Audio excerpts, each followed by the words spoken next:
What's up guys, Shawnthebro here, and today we're going to be going over how we can upgrade our weapons and equipment and items in the Super Smash Brothers and Platform Fighter tutorial series. So in today's episode we're going to be adding gravity and a little bit of physics to our items to allow us to pick them up, use them as normal. When they spawn in, if they spawn above the ground, they're going to fall to the ground as opposed to just hover there. And then we can drop them and they're going to fall back to the ground as well. Now, we are not going to be covering anything with our throw logic today. So our throw logic, which we had set up, started rotating the item around when we threw it. Did make a nice little animation or effect for that. We're not going to be finishing that today because that's a little bit more complex. But what we do in this episode is going to factor into that. So it is going to be important for that sort of logic. Now, this is not going to be perfect because we're going to be using the Unreal Physics system today, and we're not going to override anything and make it custom. All we're going to be doing for now is setting up the system, how it can be used with different items, and how we can enable it, disable it when we want to perform logic that we want to. Something that we will have to fix in the next episode is some of the actual movement with the item. So if I just drop it and not throw it, you can see sometimes it will get a little crazy due to collisions that occur. Like for example, if it drops into another object, see how it's dropping into the one-way platform here.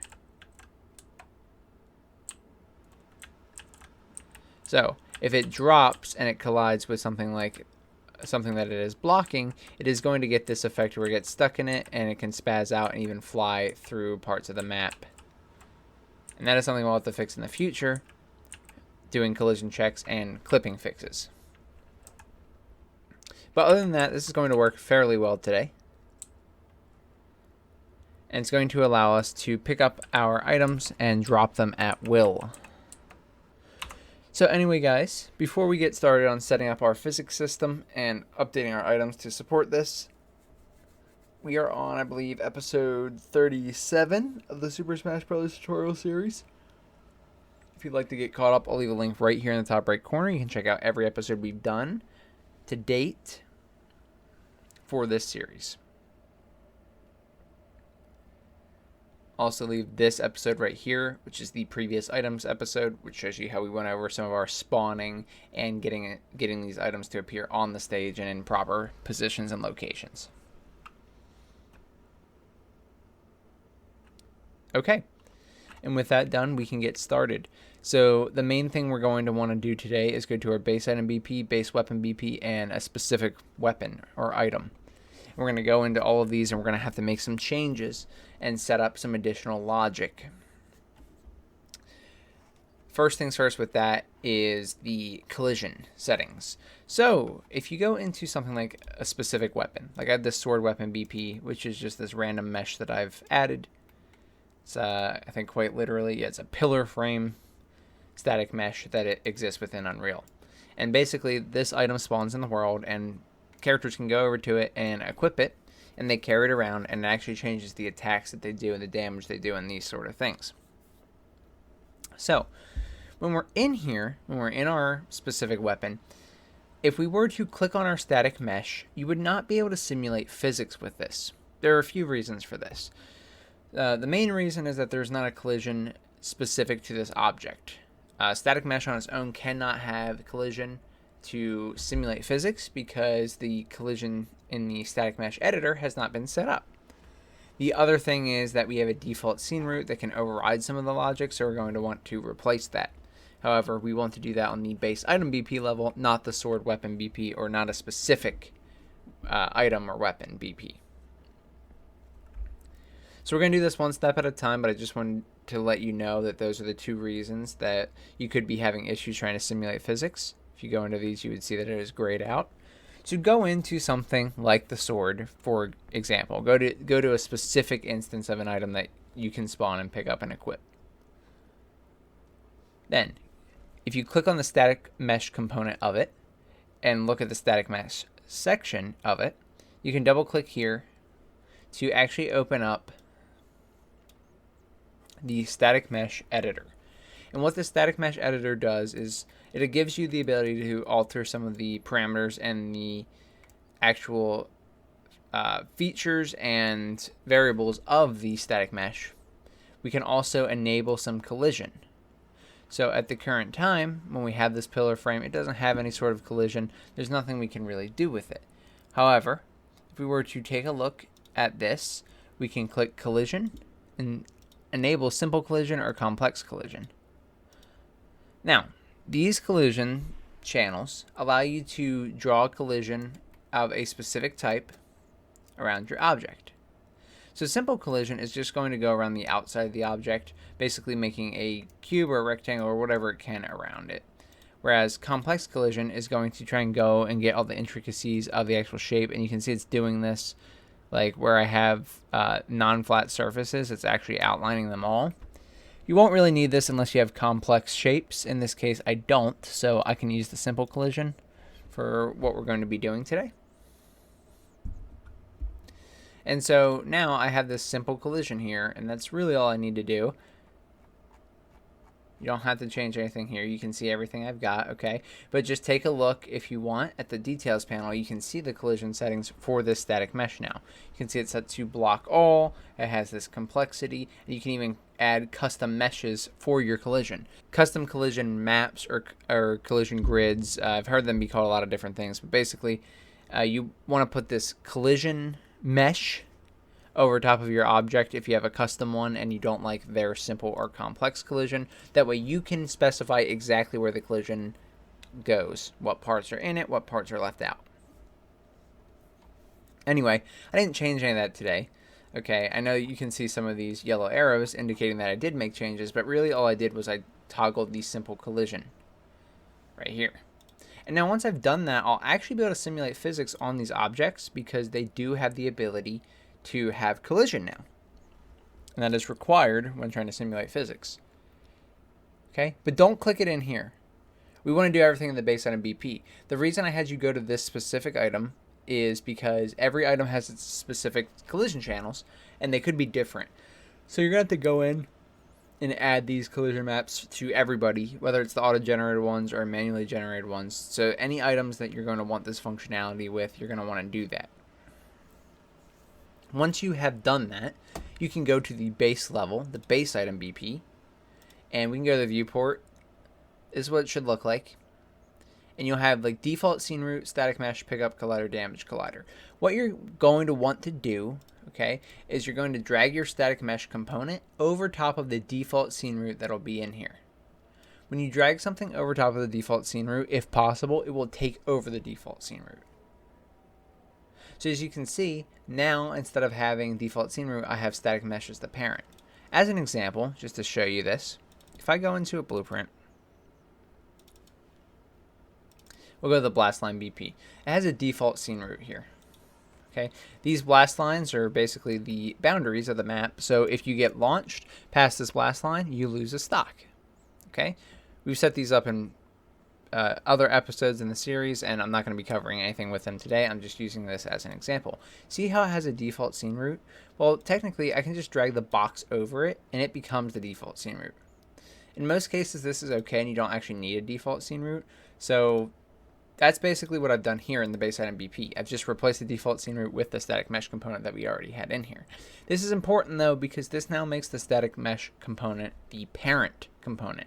And that allows us to make changes on it that will ripple down to all of the children, such as the pickup collider and damage collider. They can still have some unique properties, but it allows them to be altered by things like simulate physics and controlled differently depending on what the static mesh can do or has access to. So, long story short, if you change base item BP from default scene root to static mesh, by overriding it to the static mesh, then all your other children classes will also have this. So your base weapon BP will now inherit static mesh as the parent component. Same with the sword weapon BP, and same with other things too. So if I were to go into another item, like my health pickup, you can see it also doesn't have a default scene root. I haven't touched the health pickup at all, but the hierarchy of the base item BP has changed, so now it has changed in all of these, which is good. Once you've done that, like I said, you will be able to now modify a few things that are going to really come in handy as we work here. So first things first is that we are going to want to set constraints on our objects. So this is because when we're going to simulate physics, it can get pretty crazy pretty quickly. So we have, all these things in here where we expect that the characters are on a 2D plane, and we expect that, these objects or these characters will walk and act in a certain way. When you're simulating default physics in Unreal, it's going to just literally perform the logic as it sees fit. So it's going to work in a 3D environment by default. It's going to be able to push things into the background or the foreground and send some things flying, depending on collision speeds and a bunch of other factors. So with that in mind, what we need to do is set up constraints for where we want our items to be able to move in our game. What I've set up is this. So if you go to your static mesh, go to physics and go to constraints, you might have to open it up. You have these options here. You could choose a specific mode and try and get it to work right, but I like leaving it on default and just manually locking the axes, rotation, and position. So, as you can see by this level, X is the depth, Z is the height, and Y is the left and right. So, with that in mind, you can see that we don't want to go into the depth, or we don't want to go farther back or closer to the camera as far as these items go, at least not by default. So I lock position X. Okay. We do want to be able to move the items left and right, either when carrying them, when throwing them, or if they spawn and have to fall and move about, then they should be able to go on the length, the left and right. And of course they should be able to go up and down because, as I said, when they spawn in the air, they're going to drop down due to gravity on the ground. So they have to be able to move left and right and up and down, but they don't have to be able to move into the foreground or background. So I just lock the position on the X. I also lock all the rotation for now. This is not necessary. If you lock all the rotation as as it suggests, it won't be able to rotate at all. This isn't actually what we're going to want in the end, especially when it falls and tumbles. We're probably going to want some rotation.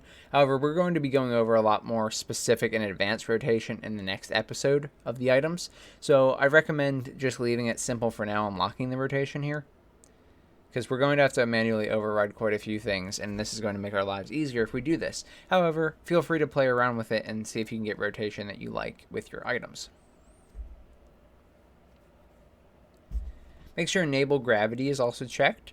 That way, when it does spawn or is dropped or thrown, it can actually fall to the ground. And you won't be able to simulate physics here in the base item BP still, because to simulate physics, you do have to have a static mesh on. That's kind of the reason we made the collision maps on these other things, like here.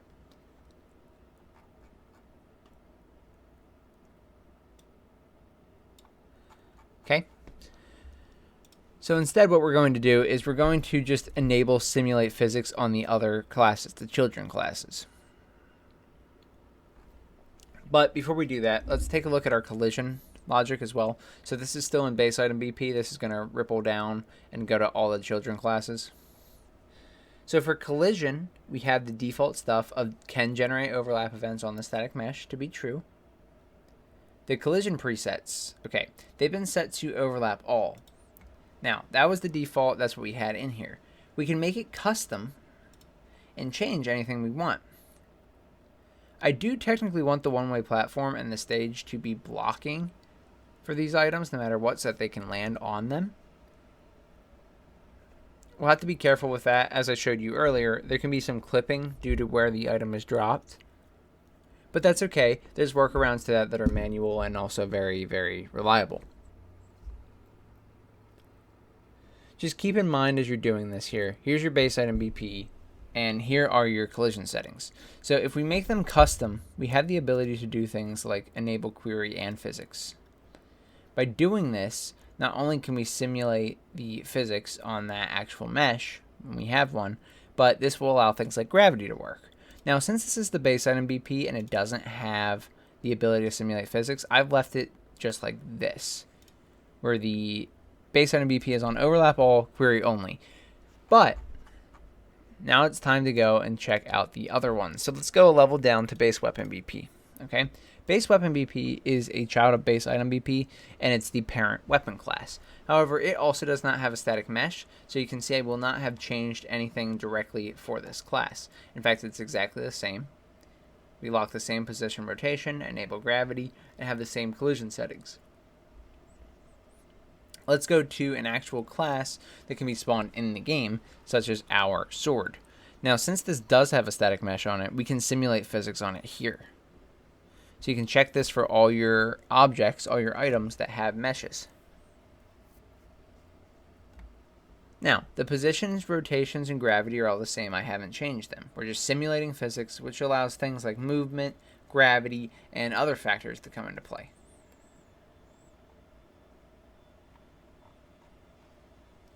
Okay, in the collision, you can see it's all the same here. However, take note that this is probably where you would want to alter some of your collision channels if you had more specific needs. If you did it on this very specific level for this weapon and you were already simulating physics, you'd have a lot more freedom with what you could do with these individual items. Most important part, really the only takeaway here, is that on the static mesh of the children, the actual items and weapons that can be spawned in the game, you'll want to make sure that they simulate physics. Okay, and at that point, you'll be able to see that if the physics are enabled to simulate by default, they will look like this. Things will fall through the floor. This is because the physics are now simulating, but the collision can't actually keep track of any of the other specific rules we've set up. So any item that spawns is going to fall through the floor. To see this, you'll get this warning. This object is set to simulate physics, but collision enabled is incompatible. There's a very nice fix here. So you can do this on the base item or the sword weapon, as I said. Let's do it on the base item so that all of our actors can listen to these rules. So our base item BP, instead of overlap, we can set it to be custom. We can set it to have physics, query and physics. And you can leave it just like that. You don't have to change anything else right now. Now, this will change it for the base weapon and the sword weapon as well. You can look and double check. But now, the collision has simulation, like simulate physics suggests. So, now if we were to come in here, load our game, play our game, there's collision, and these objects can have physics and gravity, but still collide with the world around them and still listen to our collision rules, such as making sure they get stuck on the stage or the one-way platforms. Okay. And with that, we are good to go here. We have set up all of our actual logic and our default behavior for collision and physics correctly. Like I said, in the next episode, we have to get a lot more specific with how we want to handle some things because they are not handled by default within Unreal and within the way our system is set up. So we have to adjust that. But otherwise, we're looking pretty good right now. Let's look at what we need to do when we're actually picking up weapons and how we need to address the physics in this project. So, I don't change anything in Sword Weapon BP other than the things in the details panel, so you don't need to have this open. Up to you if you want to keep it. Now, base weapon BP, there is one thing that I do, and I'll show you why. In the base weapon, weapons are things that you're going to pick up to be able to use and attack with. In this event, use item, really what happens here is when this item is used, it's interacted with, equipped for the player so that they can attack with it. When it's used, we attach the weapon and do all sorts of good stuff with it, like disable the pickup collider and determine what item is equipped. Now, with that said, we need to also make sure that the physics are working properly when attached to a character. So let me say I skip this node, okay? So this is like what you have right now. I come into the game, and the items are spawning correctly and landing in the right spot. I pick it up, but you can see it's not quite right. Why does this look so weird? Well, what's really happening here is we're not disabling the simulation of physics. So even though we're attached to this specific section on our character, you can see that it's moving all around. In fact, it's basically gone now.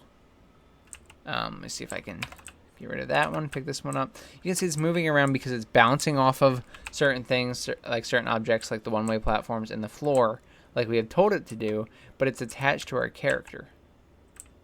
So if we're simulating physics while attaching, we can have a lot of weird behavior. But if we disable the simulation of physics when we attach, then really what's going to happen here is we're going to play the game,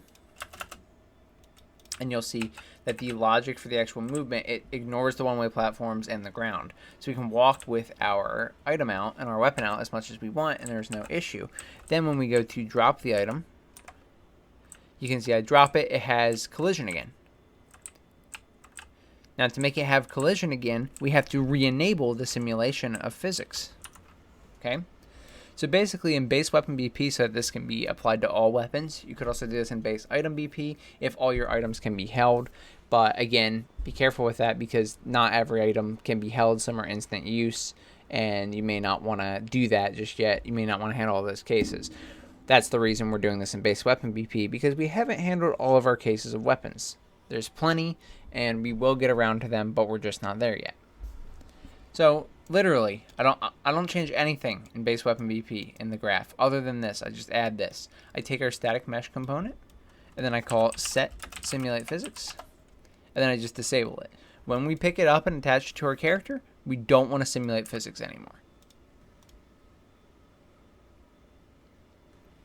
Now, the other thing we have to do is when we drop this item, we have to re-enable physics. Same with throwing, really, but again, throwing is a lot more complicated because we have rotation and a special effect we want to apply there. We also have additional logic, such as collision going forward from that throw. We had that logic working, but it will alter a bit when we simulate physics. So go into base item BP, go to the event graph, and go to where you drop your item. Throw item is the same right now as it has been, but drop item is slightly changed. So you can see when we drop the item, we detach this actor from the character, and once we do that, I'm setting simulate physics to true. So grab the static mesh, we call set simulate physics, and we check the box, setting it to true, enabling the simulation of physics. Then I do the other logic I was already doing in here. I just added it in the middle because we're detaching here, so it makes sense that we would unpossess here as well. And with that, guys, now you can go into your game, pick up items, drop them, and watch them spawn in the world and fall based on gravity. So we're getting a lot closer to the effect that we want from these spawned in items. There's still the issues, like I said, with the collision, so not everything's perfect. However, we will be addressing those in the next episode. So anyway, guys, that is all I got. Hopefully that helps. If it does, please subscribe. It does more for myself and the channel than anything else you can do, and I really appreciate it. I want to give a huge shout out to my YouTube membership and Patreon members, supporters, and subscribers. Thank you guys for all the love and support. Thank you for being here for me and for assisting me and the series in every way you can. Thank you so much. If you had any issues with this tutorial or any of my tutorials, feel free to join the Discord community. I'd be happy to help you out. It's completely free. We'll get you set up. And anyway, guys, like I said, that's all I got. So thank you so much for watching. I'm Shawnthebro, and I'll see you in the next one. Goodbye, guys.